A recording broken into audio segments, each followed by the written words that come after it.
Oi, gente, boa noite. Ai, que feliz que eu tô aqui. Tava com saudade de fazer live pra vocês. Então, a gente começa hoje uma série de lives para organizar a vida da gente. Eu acredito muito que a organização da casa, ela influencia e ela é influenciada pela organização de diferentes aspectos da nossa vida. A minha especialidade é a organização da casa, né?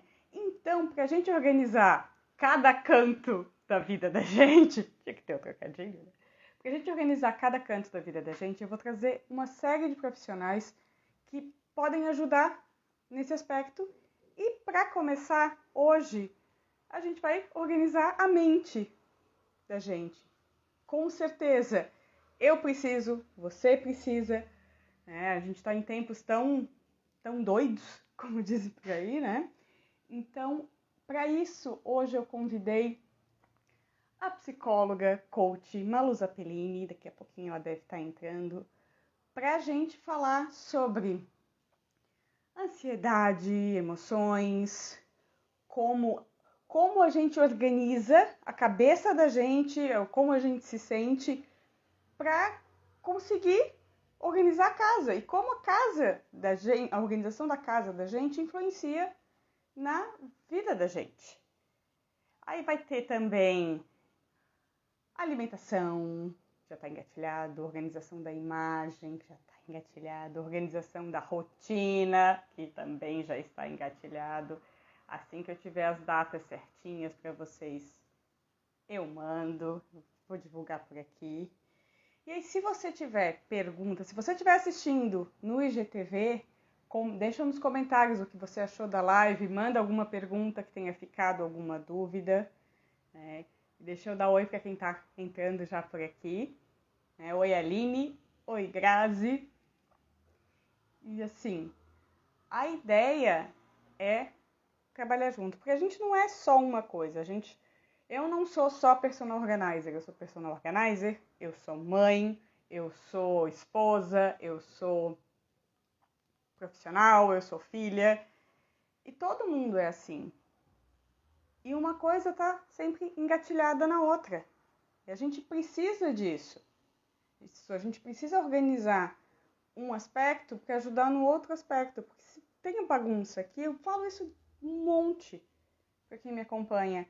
Se tem bagunça na casa da gente, a cabeça não fica legal, dá ansiedade, dá incômodo, dá despesa, né? E aí, daí é que surgiu essa ideia de vamos trabalhar em equipe? Vamos? Aí só esperar a Malu. Enquanto isso, quem estiver entrando aqui, pode ir deixando mensagem, né? Oi, Gabi. É legal ver. Oi, Edneia, seguidora de bastante tempo. Falta só a Malu. Maluzita, cadê você? Enquanto a Malu não entra, deixa eu falar da Malu. A Malu é uma amiga querida que a maternidade me trouxe. Ela está num processo de evolução lindo e incrível. E ela é psicóloga e ela é coach. Disputas à parte que eles ficam.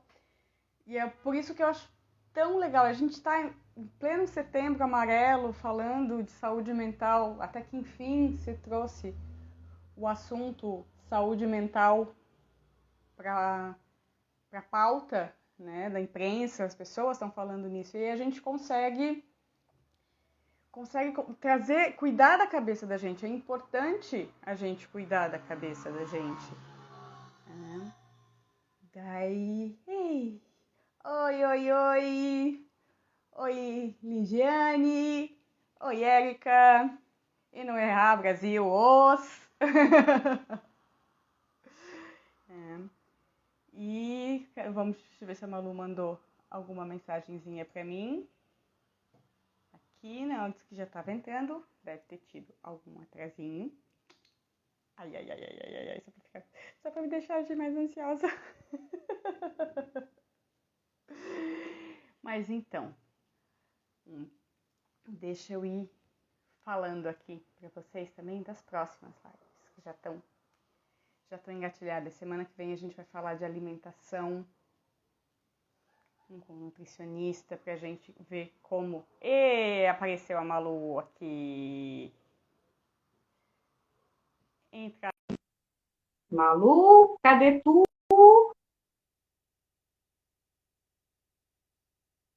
Malu, cadê você?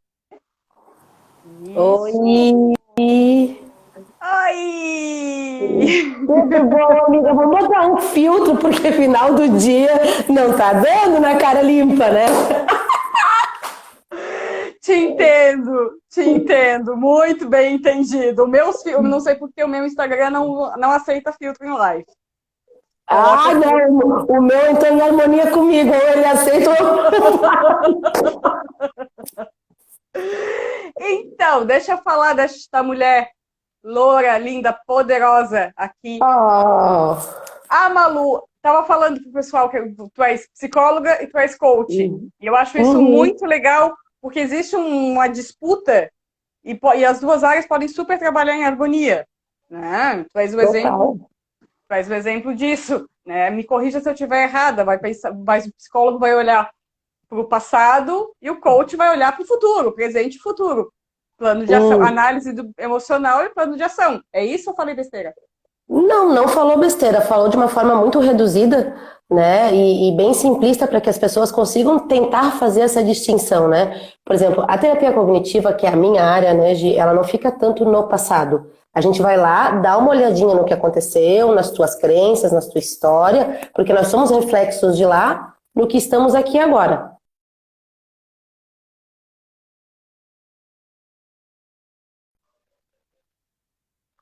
Tô aqui. Oi. Outras aí? Então, quando acontece, né, de um processo de coaching ele adentrar muito pro emocional, eu digo, olha, então vamos parar um pouco por aí, a coisa está se perdendo da meta, do objetivo, dos teus porquês importantes, e vamos olhar a outra esfera.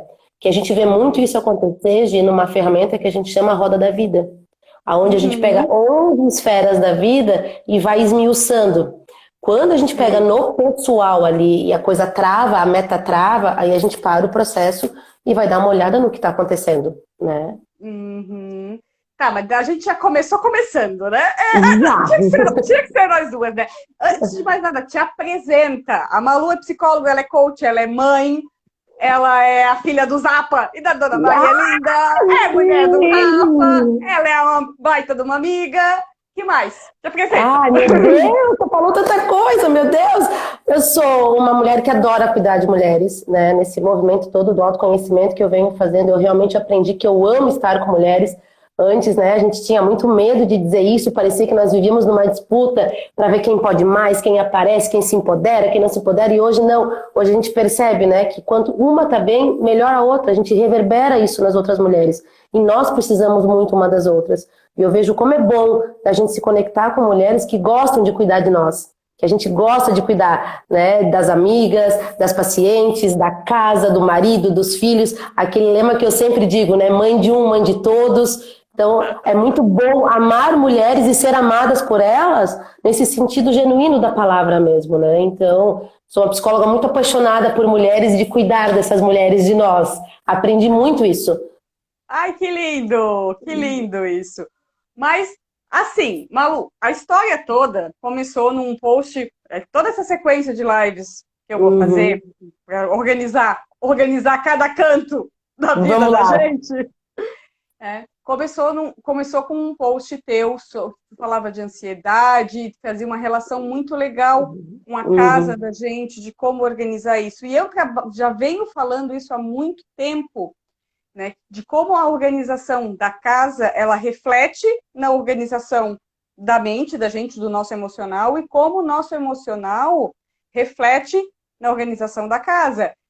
As pessoas me buscam para ajudar a organizar a casa, ou para eu organizar, ou fazer uma consultoria mesmo, elas me buscam porque tem alguma coisa incomodando, como se tivesse alguma coisa travando. E muitas vezes eu já notei que assim, as pessoas elas estavam num momento emocionalmente bom, para cima, de virada, e a casa não estava acompanhando. Então, aí entra o meu trabalho. Uhum. Me fala um pouquinho de como é que tu, como psicóloga, tu vê essa relação da casa com o emocional. Tá, vamos lá, assim, o que que eu acho muito legal da gente juntar, né? Tanto essa organização física, tangível, né, concreta que a gente tem, com o nosso emocional. Eu lembro que quando eu trabalhava com dependente químico, a gente sempre falava assim para eles nas clínicas: olha teu armário, olha tuas roupas quando tu entra, dá uma olhada como tá. Aí, né, devido ao tempo de tratamento, agora olha como ficou. Né? Era tudo alinhado, tudo arrumadinho, muitas vezes por cores, né? Roupas que já não serviam mais, que foram doadas, que eram roupas muitas vezes do uso, que conectava com o uso. Então, o que eu trago, né, nessa reflexão? A importância de como a gente expõe o nosso interior no externo. A nossa casa é o reflexo do nosso interno. É claro, uma bagunça ou outra, final de semana, que tu abres a mão de lavar uma louça, arrumar um quarto. Ok, essas bagunças isoladas, tá tudo bem, faz parte da gente fazer renúncias saudáveis. O problema é quando essas bagunças começam a incomodar, né? Por exemplo, eu estou muito bem no pessoal, mas a minha casa não está bem. Não, não está muito bem no pessoal. Existe algo ali que não está encaixando e a casa está reverberando isso. Eu não tenho, às vezes, a paciência de arrumar, eu não estou olhando com afeto aquilo ali, eu não estou tendo o compromisso de comprar muitas vezes coisas para cuidar daquilo ali do nosso ambiente. Porque por mais que a gente lide com esse minimalismo, não compra, não gasta, mas é bom decorar, é bom colocar adornos, porque isso mostra o nosso amor ali. É o tempo que a gente mais tem de precioso, é o nosso lar. É onde a gente ensina aos nossos, né, a como amar, a como cuidar, a como respeitar. As nossas crianças aprendem ali dentro de casa o autocuidado, não é na escola. Como a gente cuida da própria roupa, como a gente cuida do próprio quarto. Então, a casa, ela é a simbologia, muitas vezes, da nossa sociabilidade. Ai, que linda essa frase, adorei. Vou usar. Faz impresso, amiga. Obrigada, vou botar crédito pra mim. Mas é incrível essa, por isso me encantou a frase, porque justamente é isso. Ela torna ela tem que ser aconchegante, ela tem que ser, inclusive bagunça, uma baguncinha faz parte. Eu aqui agora ao meu redor tá tudo meio bagunçado. Por quê? Porque eu me coloquei para aparecer para live. Mas o que é uma casa? A diferença do organizar e do arrumar, né? Acabando a live, eu consigo colocar tudo de volta no lugar de uma maneira muito, muito, muito mais fácil e muito mais tranquila. Opa, Malu? Oi? Opa, tô aqui. Pois é, deu travou agora foi pra mim que deu aquela travadinha. Mas assim, a gente fala muito dentro quando começa a estudar organização, de tralha física e de tralha mental. Que é a tralha física é aquele monte de roupa que você tem no armário que você não usa, que não te serve mais, mas que por algum motivo está ali. E tem aquela tralha mental, que é aquele monte de coisa que a gente vai guardando de emoção, de receio, de medo, de angústia. Fala um pouquinho de quais são as emoções que tu mais, não posso dizer que incomodam, mas as emoções que as pessoas têm mais dificuldade em lidar.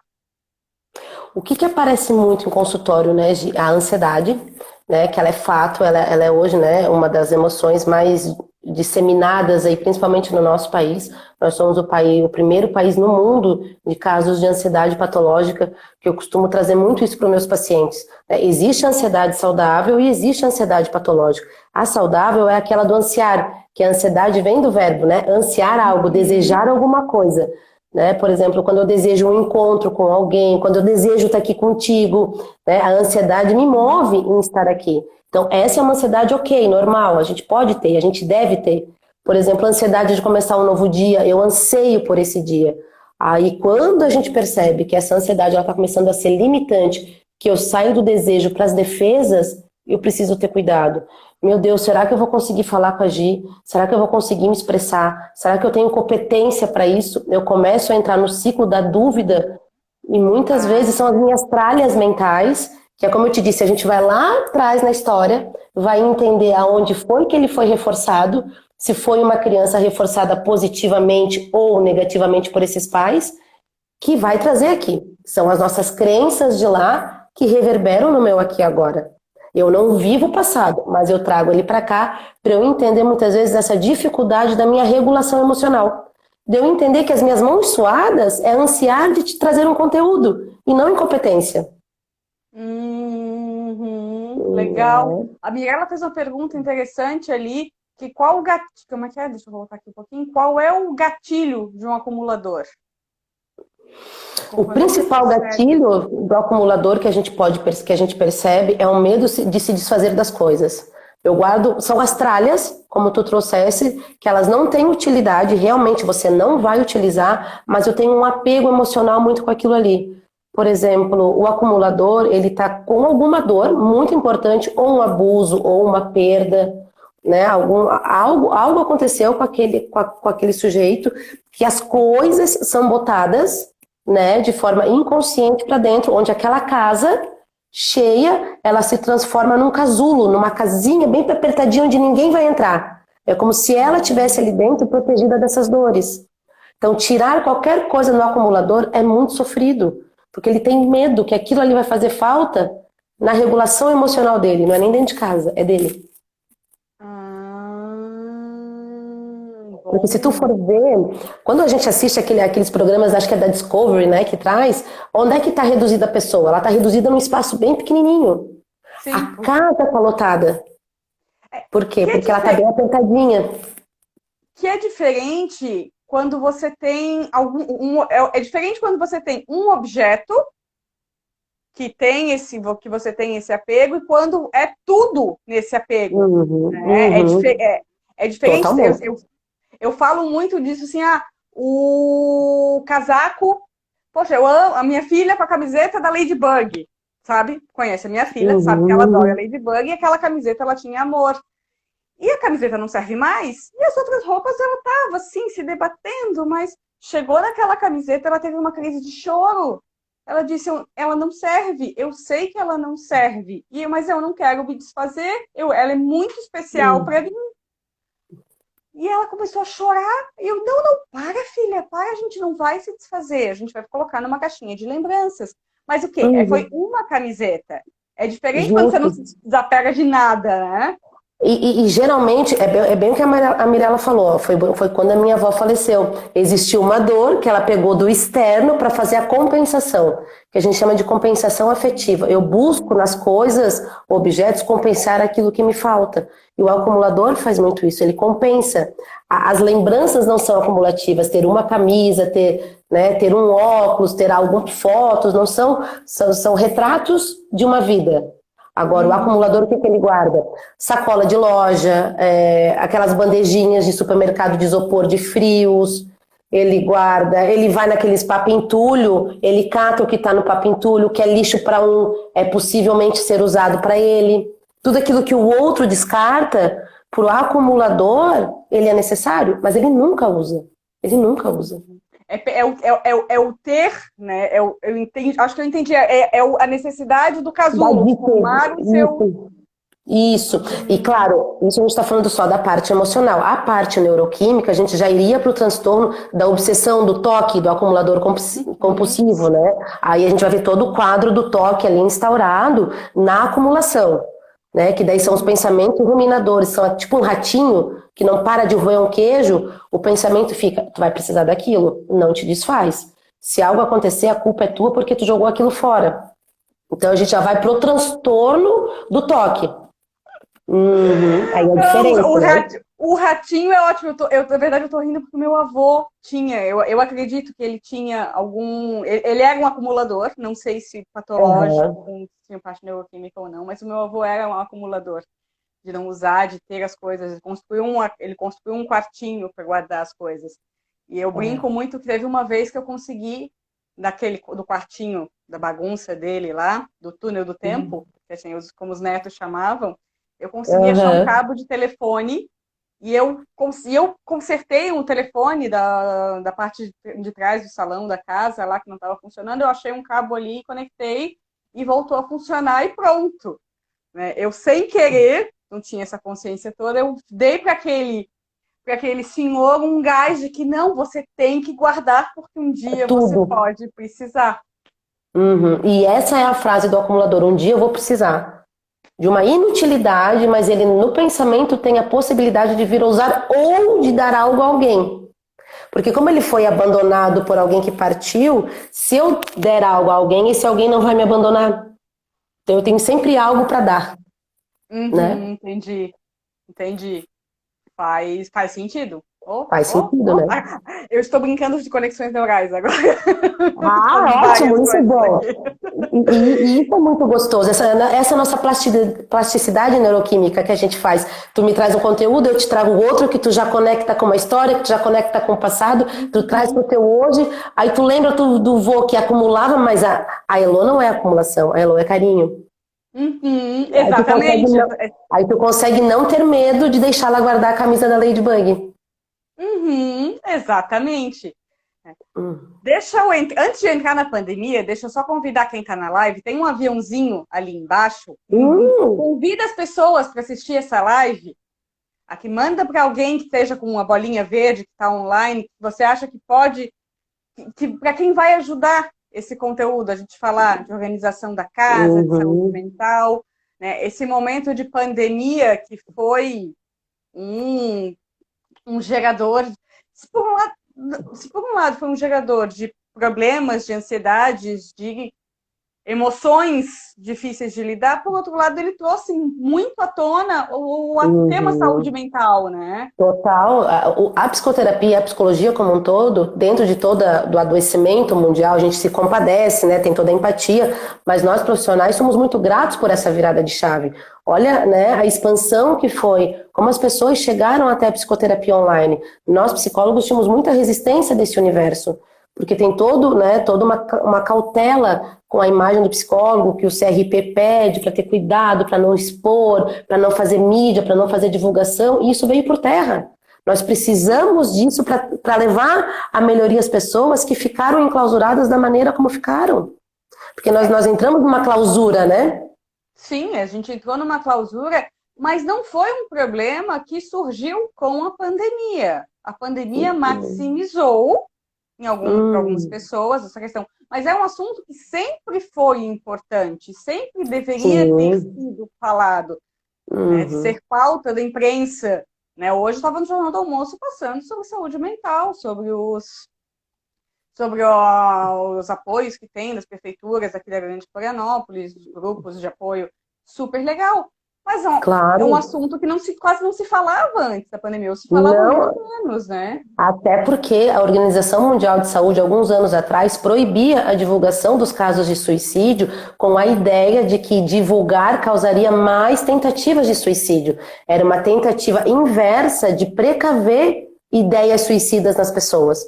E hoje a gente percebe que quanto mais a gente fala, mais a gente desmistifica, mais a gente chega até as pessoas que precisam ouvir essa desmistificação da morte, que eu vejo em consultório, né? Tem muita glamorização, que se eu morrer tudo acaba, se eu morrer a dor passa. Não acaba nada, porque quem fica sofre muito mais. Se é aquela suposta ideia de que tu vai melhorar a vida do pai, da mãe ou do marido, quem quer que seja, com a tua ausência, a gente precisa desconstruir isso, educando essas pessoas, que a tua ausência vai piorar a vida delas. É ao contrário. Pois é, né?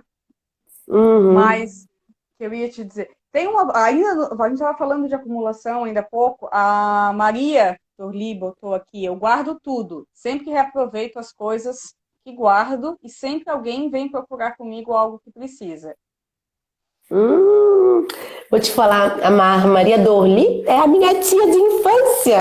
Nós fomos criadas na época, até o Odemir conhece o Odi. Nós fomos criadas na época, né, onde eram as vilas de engenheiro. Mas o Odemir é meu sogro. É verdade, né? É uma live familiar.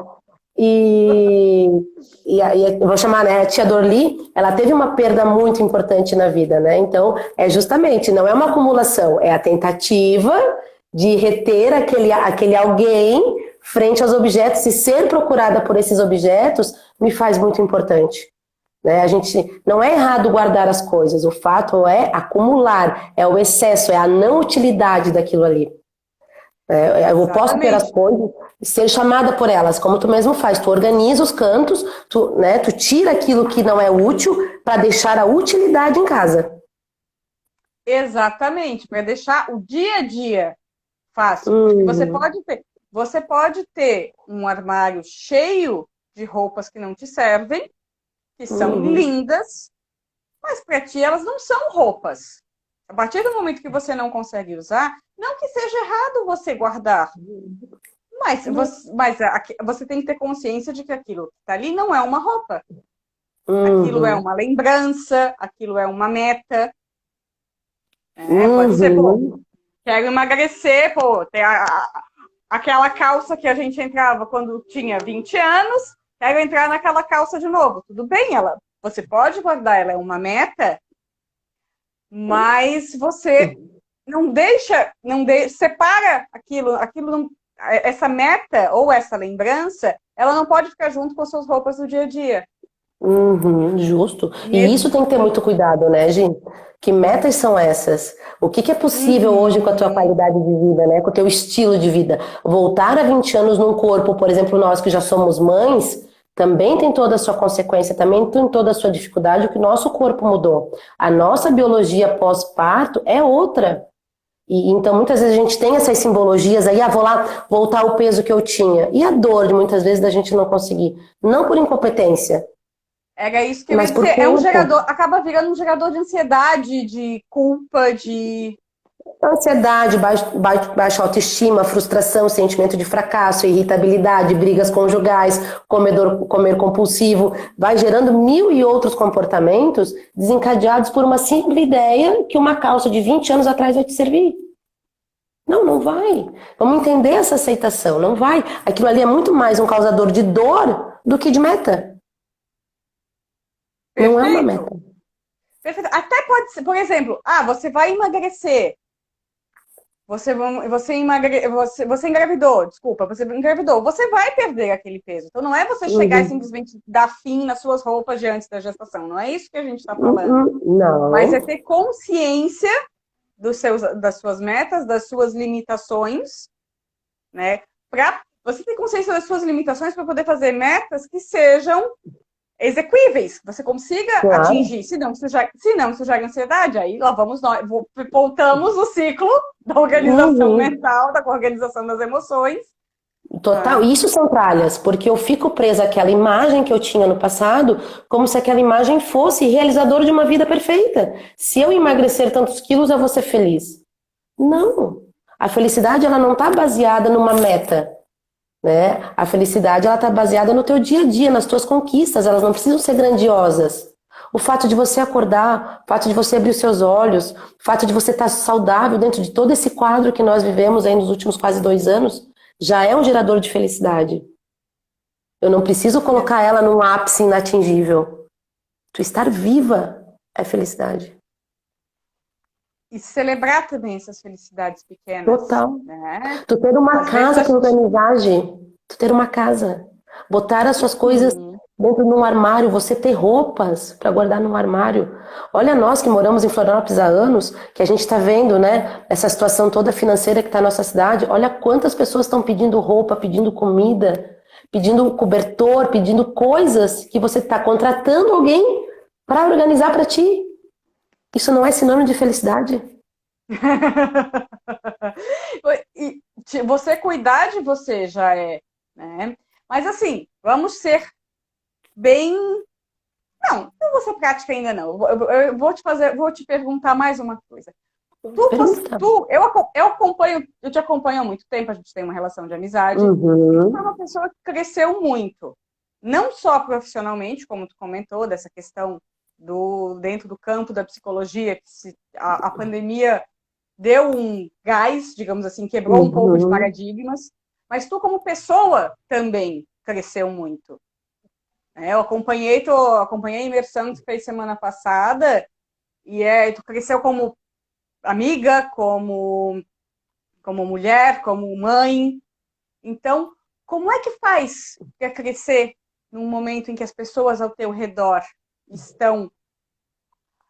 Tá todo mundo te puxando para baixo, tá? A mídia falando, tá algum amigo reclamando, o tiozinho da esquina que fechou porque não tinha dinheiro, porque a situação financeira tá complicada.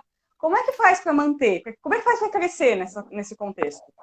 Vamos lá. Tu né? A gente é amiga e tu vivenciaste uma perda que eu tive muito importante, né? Que eu não escondo de ninguém, que foi o meu pai. E essa perda para mim foi uma virada de chave, porque eu tinha ele muito como meu ídolo, tenho ele até então como meu ídolo, mas eu me peguei pensando, tá, e agora? E agora? O que que eu vou fazer? Aí fui atrás de ajuda. Eu costumo dizer assim que ninguém cresce sozinho, né, Gi? Eu precisei dos meus pilares. Né? Eu fiz minha terapia, eu entendi a morte dele, eu procurei um processo de coach para fazer as minhas metas delas serem atingíveis, como tu vivenciasse esse meu crescimento, e tu conheces a Jerusa, né? Foi baseado num processo de coach onde eu sentei e fiz metas. Inicialmente eu fui com a Chay, que foi a minha mentora de negócios, né? Então eu fui buscando profissionais que pudessem me direcionar frente a esse conhecimento. Aquilo que nós conversamos na imersão, eu fiz uma incursão em mim. Eu olhei o que eu quero, né? Palavra, incursão. Eu olhei para dentro de mim, não que eu não olhei para os outros, não que eu não me compadeça com o que aconteceu, não que eu não tenha empatia com as pessoas, tenho muito pelo contrário, né? Às vezes eu tiro um dinheiro, ponho ali no console, sempre que eu posso, eu ajudo, ou eu compro alguma coisa, eu levo as pessoas às vezes no Angelone para comprar o que tu precisas, sabe? Eu tenho esse olhar, mas eu tive que parar para mim e dizer, tá, onde eu quero chegar? O que eu quero ser pro Luiz, que é o meu filho? Eu quero ser uma mãe que corre enlouquecidamente, ou eu quero mostrar para ele que é possível a gente ter uma qualidade de vida, a gente trabalhar, a gente fazer algumas renúncias financeiras e mesmo assim a gente crescer. Então eu precisei perder, realmente eu precisei perder um elo de identidade para poder me conhecer, para fazer essa incursão em mim, na minha dor, procurar pessoas que me encaminhassem nesse projeto, porque eu não tinha condições de fazer sozinho, Gi. Eu assumo isso, eu aceito as minhas impotências. Eu não podia fazer sozinha. Quer ver coisa mais linda do que você buscar ajuda quando precisa? Justo. E isso é lindo de reconhecer. E é o que eu mais venho vendo no consultório, o medo das pessoas dizerem preciso de ajuda. Me ajuda a arrumar a minha casa. Por quê? Uma mulher com uma casa bagunçada ou desorganizada, dentro do senso social, é uma crítica, é desleixo, é descuido. Não é. Às vezes essa pessoa está em tanta dor, em tanto sofrimento, que ela não consegue arrumar a casa, ela não tem motivação nem para o autocuidado. Como que ela vai arrumar uma casa para outros? Às vezes faz o contrário, né? Ou às vezes vai e faz de conta que arruma para se manter o tempo todo ativa e não pensar e não olhar para ela. Justo. E essa desordem, né? Tanto essa desordem da correria, do automático, quanto a desordem das coisas, são prenúncio de dor. Nós, seres humanos, não somos para viver na desordem. Nós somos uma máquina, né? Cheia dos seus neurônios, dos seus órgãos, tudo muito alinhadinho. A desordem é adoecimento. Por que que estamos adoecendo? Por quê? Caramba! Uau!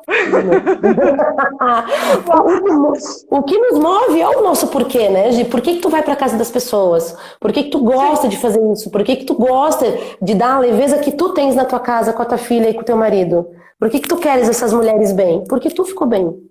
Tu viu que a tua vida melhorou muito com o Bino, com a Elô, com a organização de vocês. E tu quer isso para os outros? Exatamente. A ferramenta é o que nos move, né? Exatamente. Mas deixa eu ser prática. Vamos lá. Como faz? Todo mundo aqui, se não ficou claro ainda, todo mundo vai ter momentos de picos felizes, picos tristes, picos felizes, picos tristes. Somos humanos, ninguém está falando que todo mundo tem que ser máquina, que tem que estar o tempo todo bem, tem que estar o tempo todo sorrindo, tem que estar o tempo todo feliz. Não é isso. Mas eu queria te perguntar de como sair dos picos de você, quando você tem picos de ansiedade, por exemplo, ou você tem picos de raiva, ou você tem picos de tristeza, diferente de um trabalho de depressão, que é uma doença, é um outro caso. Mas para você, como é que você faz para achar um equilíbrio? Eu aprendi uma técnica de gestão da raiva, quando você tem picos de raiva, que é você trabalhar os dois lados do cérebro, você trabalhar as duas mãos. Arrumar a casa é uma excelente maneira de você trabalhar os dois lados do cérebro. Eu discuti com o marido, eu vou lá e arrumo a cama. Ou eu vou e lavo louça. Ou eu vou botar a roupa para lavar. Ou eu vou lá esfregar Uhum. meia. Semana passada eu fui esfregar meia, cheia de coisa para fazer, mas eu estava irritada, só não podendo me lembrar direito. E fui lá e eu esfregar meia para trabalhar os dois lados do cérebro. Que outras maneiras de fazer isso, de conseguir, para que você não tenha, para que você, porque quando a gente está nesse pico de raiva ou no pico de ansiedade, parece que não vai acabar nunca, né? Aham. Como é que Parece faz que não para tem ajudar fim, a né? reverter? Eu acho muito legal quando eu converso com alguém que diz justamente isso, né? A vida não é uma linha contínua, a vida é esse vai e vem. Eu trago para um consultório muito a questão do eletrocardiograma, né? Que é Uhum. as oscilações cardíacas, e isso somos nós. A gente tem picos de alegria, picos de tristeza, constância, né? Nós somos assim. O que a gente não pode querer justamente é essa linha contínua, que no monitor cardíaco nada mais é do que a morte, né? Então a gente tem que evitar essa linha contínua. A gente tem que oscilar, sim, só que a gente tem que olhar o que é lá em cima e o que é lá embaixo, que são esses dois picos, da euforia e da tristeza, né? São essas duas áreas muito importantes que a gente precisa ter cuidado. Tá, Malu, quando eu tô num pico de raiva, primeiro eu preciso entender o que é a minha raiva, como é que ela se manifesta dentro de mim, para que eu consiga ter as estratégias de manejá-la. Né? Tem pessoas que com raiva batem, gritam, xingam, esperneio, tem pessoas que se machucam, tem pessoas que choram. Então, nessas emoções de tamanha explosão, eu preciso parar, se possível, respirar bem fundo e dizer o que é que eu estou sentindo. Eu preciso fazer essa pergunta, eu preciso dar nomes àquilo que eu sinto. Porque muitas vezes Dar a gente não nomes. sabe o que sente. A gente não sabe o que sente. Sim, A gente verdade. não. Né? É muito difícil as pessoas trazerem o que tu tá sentindo. Ah, tô sentindo assim, aquele negócio. Tá, mas que negócio? Ah, uma coisa que me incomoda, Malu. Tá, mas eu preciso entender o que é que te incomoda. Pra gente, como diz, né, dar nome aos bois. Eu preciso dar nome àquilo que eu tô sentindo. Né? Por exemplo, a depressão. A depressão é um quadro. Tristeza é um sentimento. Né? A depressão é um quadro neuroquímico, é um quadro psiquiátrico com N situações multifatoriais. Não é só a tristeza. Ah, eu acordei triste, deprimida hoje. Não, eu acordo triste, eu não acordo deprimida. Eu preciso ter muito esse cuidado de pegar as minhas emoções e colocá-las num quadro psiquiátrico. Aí aquela mulher sorri, parece uma eufórica. Não, ela tá alegre. Euforia não tem nada a ver. A pessoa com euforia, que é um quadro de transtorno, ela é uma alegoria em pessoa. Ela usa verde, amarelo, azul, branco, tudo quanto é E o cor. tempo, e continuamente, né? Não tem a descida. Continuamente. Não tem, são aqueles picos altos. Então, quando a gente está sentindo alguma coisa, eu preciso parar. Como tu disseste, eu fui lavar meias. Tu soube parar porque tu sabia o que tu estava sentindo, tu buscou tua ferramenta. Então, eu preciso parar, fazer esse olhar interno e dizer, tá, o que é que está acontecendo comigo? O que é que eu estou sentindo? Eu estou com muita raiva do meu marido, mas por que que eu estou com muita raiva? O que foi que ele me fez? É dele ou está comigo? Por que gatilho, que chave foi essa? Primeiro de tudo é a respiração.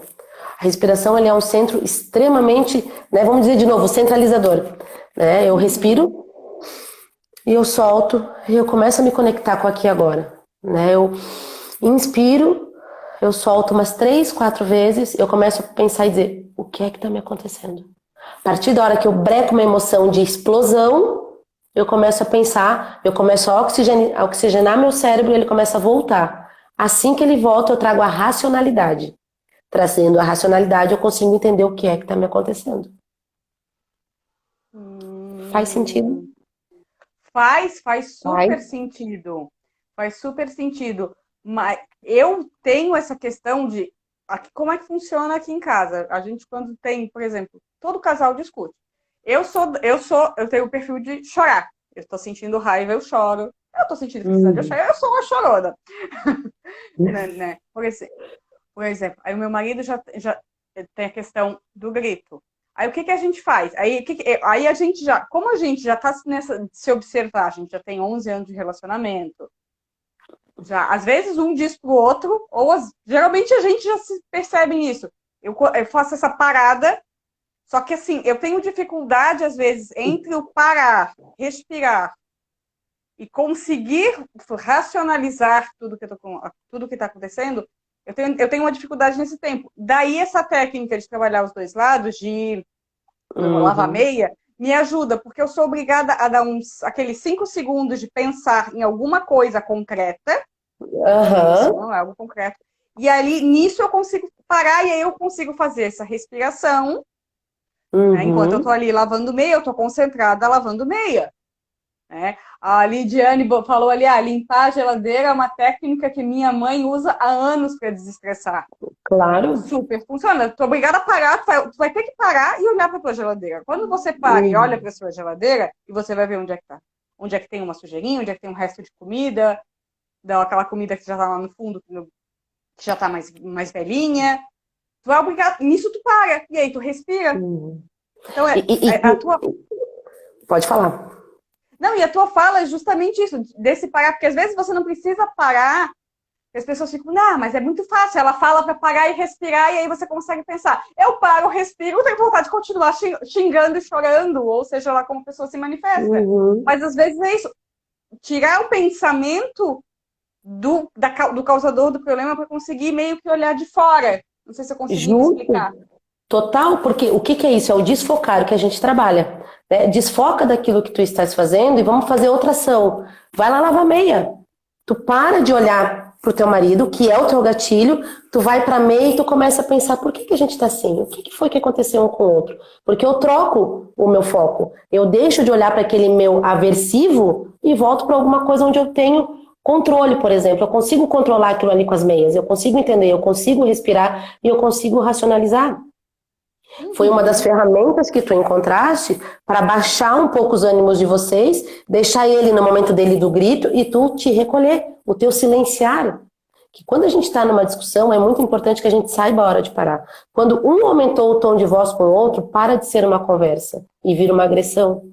Porque ninguém conversa gritando, eu agrido o outro no grito. Então eu silencio e digo, ok, já que tu não estás bem, tu te acalma que eu volto. O meu marido, ele vai pra sacada. O Bino vai pra sacada. Ótimo. Aí ele fica ali na sacada. Aí ele fica ali na sacada. Eu vou arrumar a cama, vou fazer alguma coisa, ele fica na sacada. Aí daqui a pouco ele vai lavar a louça. Quando ele vai lavar a louça, eu já sei que ele já está centrado. E se for, no caso, precisar continuar, voltar a conversar, a discutir a ideia. A dialogar entre vocês. Dialogar, exatamente. Era isso que eu estava buscando. Obrigada. Voltar a dialogar, eu já sei que é o momento que eu já posso ir. Por quê? Porque vocês conseguem hoje, depois de 11 anos de convivência, de observar um ao outro, saber o respeito. A relação conjugal, ela passa muito pelo respeito. Eu preciso entender o outro na dimensão dele, mas eu também preciso me entender. O respeito, a empatia. Eu sei que o Bino tá lá, esbravejando. Por que eu vou esbravejar junto? Por que eu vou piorar o quadro dele? Eu me retiro, deixo ele esbravejar. Eu aprendi que ele silencia na sacada. Ele vai lá na sacada, respira do jeito dele e eu volto para as minhas coisas. Isso é importante. É o respeito que existe entre o casal. O marido não é meu, eu quero que ele funcione do meu jeito. Não vai funcionar nunca, ele funciona do jeito dele. E isso vale para tudo e para todos. Tudo. Para filho. Inclusive, a história de funcionar... o meu marido não vai funcionar do jeito que eu quero, ele vai funcionar do jeito que ele é. Minha filha não vai funcionar do jeito que eu quero. Ela vai funcionar, né, do jeito que ela é. E é normal que se tenham essas discussões. Com a Heloísa mesmo, eu sou mestra. Eu sou geralmente de manhã, porque acorda mal-humorada, e eu vou arrumar minha cama. E aí eu já sei. Acabei de arrumar a cama, eu já chego para ela assim, filha, se eu me passei, filha, desculpa, mãe, se passou. Aí ela olha para mim, não, mãe, eu também falei coisas que eu não devia ter falado, desculpa. Então, já tem isso. E ela vai buscando os gatilhos dela, eu achei o meu, o Bino achou o dele, a Malu tem as formas de se acalmar dela. E isso é importante que a gente vá se observando, né? Só que isso é com o tempo. Total, e é esse momento muitas vezes de deixa a casa do jeito que tá e silencia contigo mesma, te entende? Às vezes, né, arrumar as coisas, elas são muito funcionais, a gente precisa de desfocar da dor e focar no tangível, no concreto, mas também é uma fuga. Porque eu também não quero parar para me ver. Então eu preciso parar para me ouvir, para fazer aquele barulho, porque a gente tem medo do barulho que existe dentro de nós. A gente tem muito medo disso. Então a gente se ocupa com várias coisas. O que tu faz com a Heloísa é muito bonito, que a gente chama de reparação de danos. Eu ensino a ela que eu fiz um dano, mas eu reparo. Filha, eu me passei, tu me desculpa. Isso nós não tivemos na nossa criação. Nossa criação, somos da mesma idade, nós não tínhamos pai que sentava e dizia, ai amor, desculpa, papai errou. Não, vida que segue, vamos embora. Pai tem que trabalhar, mãe tem que cuidar da casa. Famílias, né, numerosas, não tinha esse tempo. Nós estamos educando os nossos filhos numa educação emocional que nós não tivemos.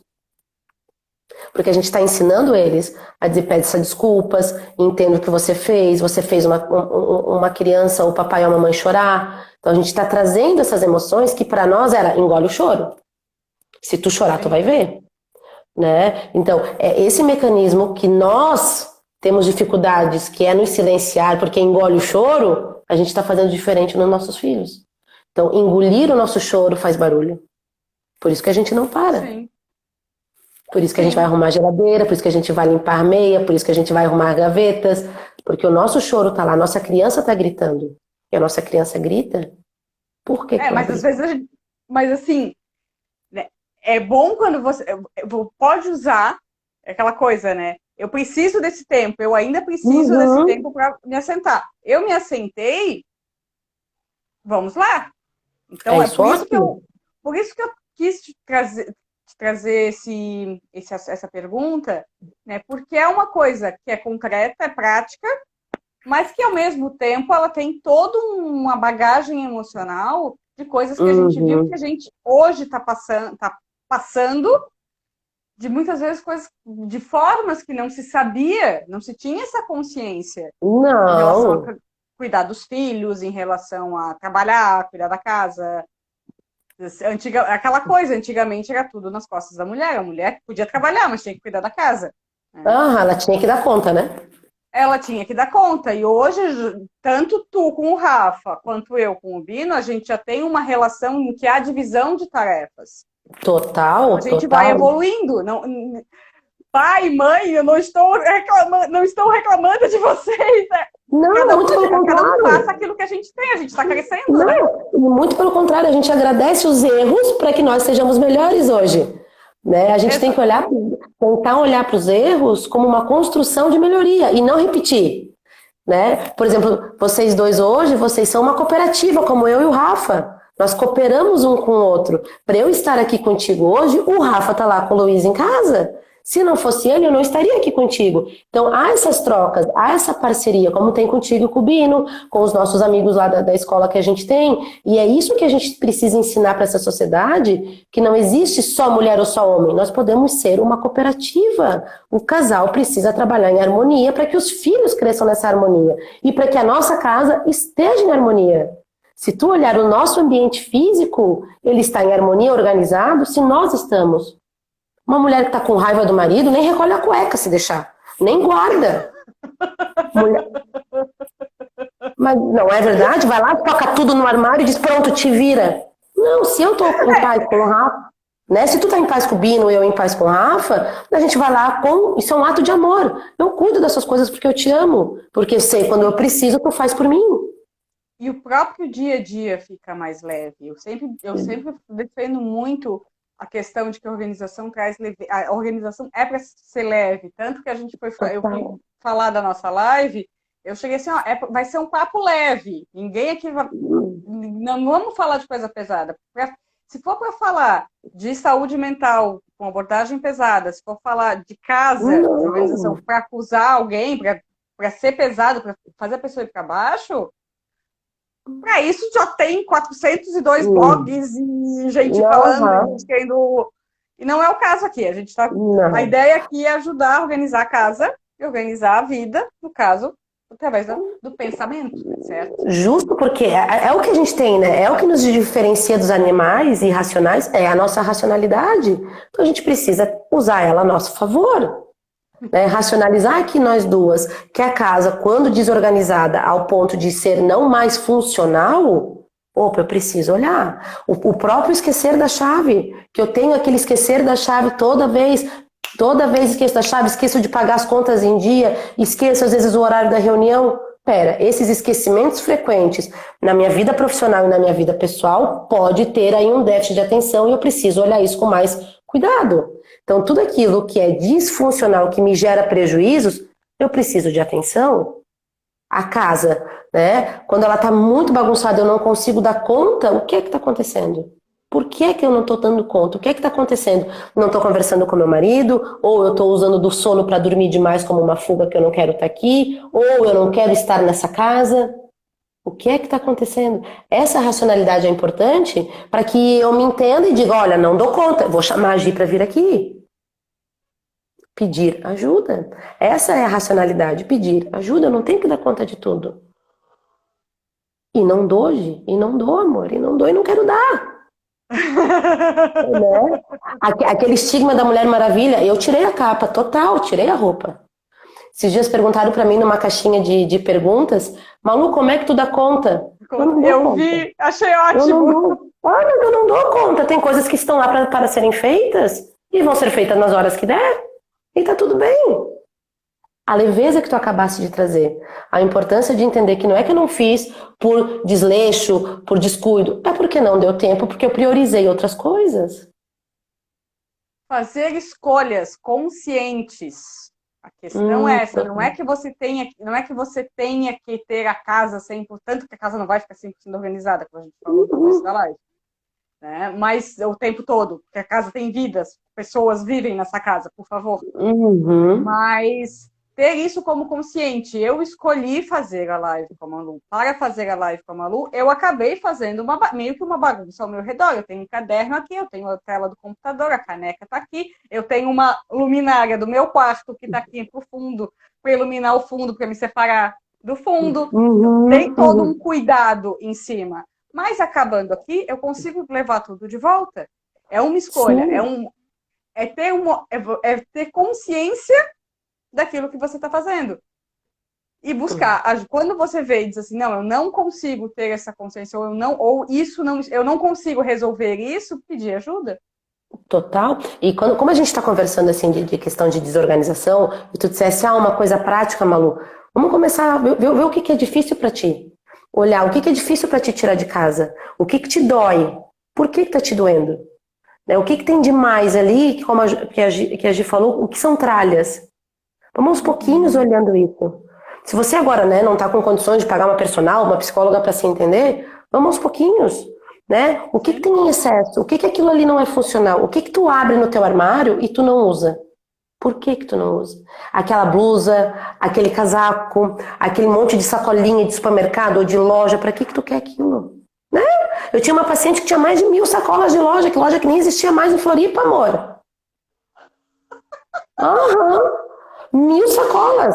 Gente, 1000 sacolas. 1000 sacolas de loja que nem existe mais em Floripa, que já fechou lá na época do Guaraná de rolha. Mas um dia alguém ia precisar. Quem vai precisar de uma sacola que já está toda estuporada do tempo? Ninguém. Né? Então, aos pouquinhos as pessoas vão olhando aquilo e dizendo, não, isso aqui, como tu disseste, é uma caixa de recordação, onde eu guardo as minhas memórias afetivas. Né? Eu tenho algo de um parente muito querido que se foi e eu queria guardar, mas o quê que tu queres guardar? O armário dele? O armário? A gente acabou de falar, né, das pessoas em vulnerabilidade. Vamos fazer uma boa ação, vamos doar isso. É energia morta, infelizmente. A energia precisa circular nessa casa. Sim, você guarda algo que é importante, mas dá continuidade. Sim, aquelas roupas tiveram aquela energia, né? Aqueles sapatos, aqueles ternos, falando do meu pai, tiveram energia. Vamos doar. Nós doamos tudo num asilo, e foi a festa do asilo. Ai, que legal! De uma dor, a gente ressignificou um bem-estar. Isso é a nossa racionalidade. Isso. E é o que a gente precisa fazer. Pessoas precisam de nós. Era o que nós estávamos falando, né? Cuidar de mulheres nos enche de amor. Cuidar de pessoas nos enche de amor. O que adianta nós estarmos com o armário cheio daquilo ali para minha mãe abrir e se debulhar em choros? Porque ela está internada por depressão profunda. Lembra que nós falamos na imersão? A felicidade vem por renúncias. Eu precisei renunciar a algumas coisas dele para vê-la bem dentro do processo de luto dela. Então, as renúncias... Precisou renunciar tu ainda falou ainda há pouco. Eu precisei ter uma perda de uma pessoa que era uma referência para mim, para eu olhar para mim e me construir como referência. E descobrir... Foi uma renúncia? Total, foi uma renúncia eu sair de um papel o qual eu havia me colocado em prol de um amor. Hoje eu sei que ele me amava da maneira dele e eu posso ser quem eu sou. E não sou indigna disso. Mas para que a gente faça essas aceitações, a gente precisa de ajuda, né, Gi? Sozinho eu jamais ia conseguir ver isso. Jamais eu ia conseguir olhar algumas coisas da minha casa que eram denúncias de mal-estar. Do meu choro, da minha dor, de eu não querer arrumar, de eu não querer cuidar, que eu estava em dor.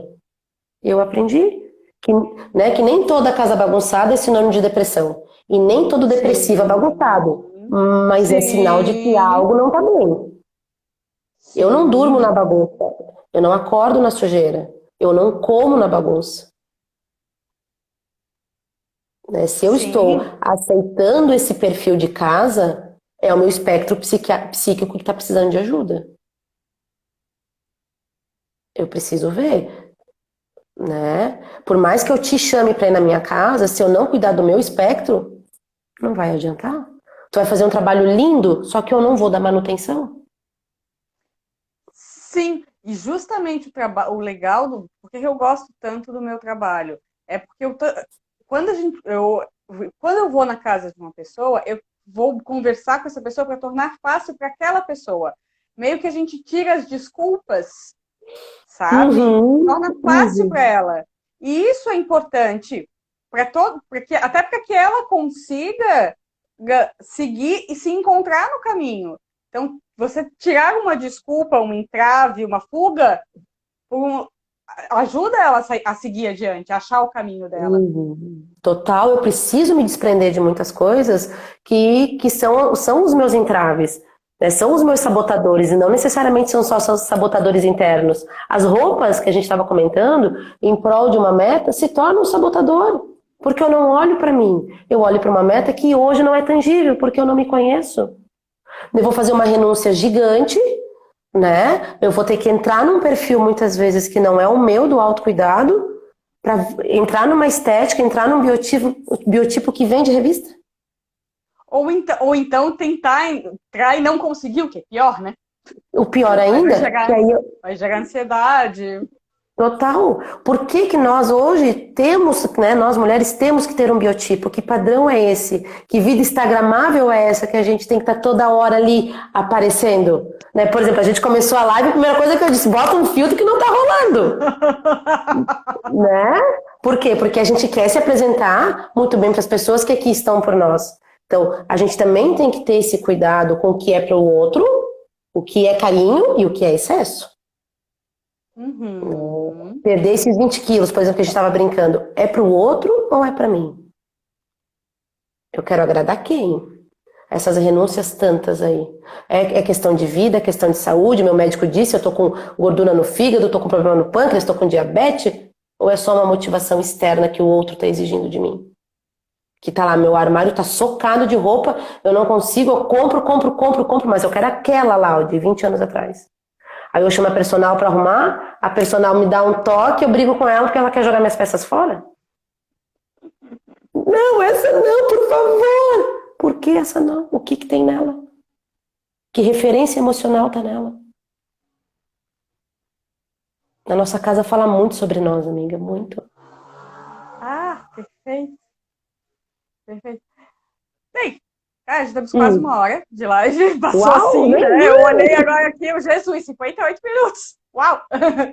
A É. gente quase não Vamos, fala, né, amiga? quase não fala. Quase. Mas imagina que é isso. Então, assim, queria se conseguir. A minha, a minha anotação estava aqui. Né? Eu quero te pedir para deixar uma frase. Você só teve tantas frases que tu falou ao longo da live que são assim, pulos de gato, Ai, sabe? querida. Entendeu? Eu assim, né? Fecha, encerra. Ai, Gi, mas encerrar com uma frase é tão difícil, né? Eu acho que ficaria a ideia de. Vai ficar gravada, Gi? Não sei. Sim, Vai ficar vai gravada? ficar gravada aqui no IGTV. Né? Eu Ai, coloco nos stories e marco a Malu os Ah, seguidores da legal, Malu porque, chegarem nela. né? E se ficou alguma coisa de importante, que as pessoas assistam, né? Porque terminar um conteúdo com uma simples frase dizendo, olha, encerramos assim, é tão pequeno perto do que tu trouxeste, para que a gente tenha esse cuidado com a nossa casa, que eu acho que o processo do autoconhecimento é primordial para todos nós.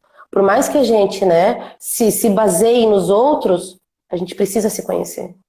A gente precisa dessa autojornada que a gente fala tanto, né? Fazer essa Uhum. incursão, tirar os olhos de fora e botar os olhos para dentro.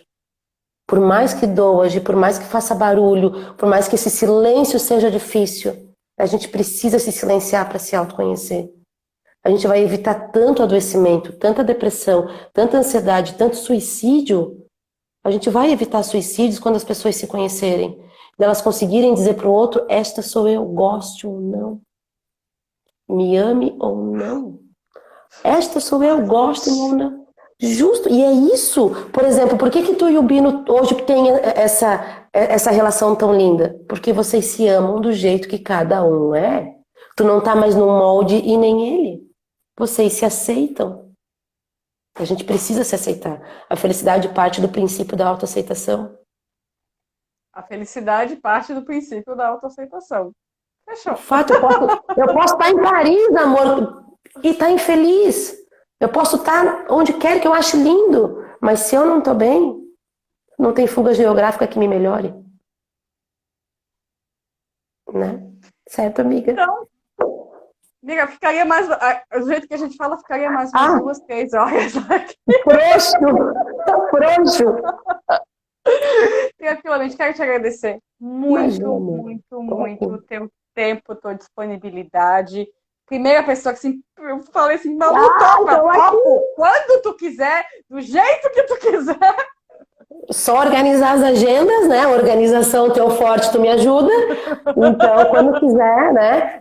Quando precisar, quiser bater um papo, chamar para mais algum tema, tu sabe que eu tô aqui, pode contar comigo. Quando a gente ajuda uma, ajuda todas, né? Exatamente. Quando a gente ajuda Precisou de uma, a mim? gente ajuda todas.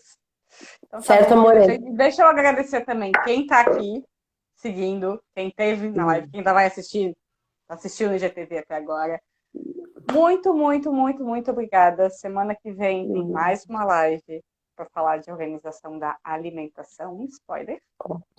Ótimo. Aham. Vou Certo, estar de como a gente. espectadora, porque sou eu que preciso organizar a minha também. Mas é justamente isso. Todo mundo tem um ponto que precisa olhar com um pouco mais de Sempre, cuidado. Né? sempre. Nada como autoconhecimento para você identificar onde precisa olhar. Uhum, claro. Certo? E aceitar que precisa olhar sem dor. Aceitação não dói. Mais uma. Aceitação não dói. Beijo, coração. Então, gente. Tchau, Beijo, gente. Boa noite. obrigada. Muito obrigada. Tchauzinho.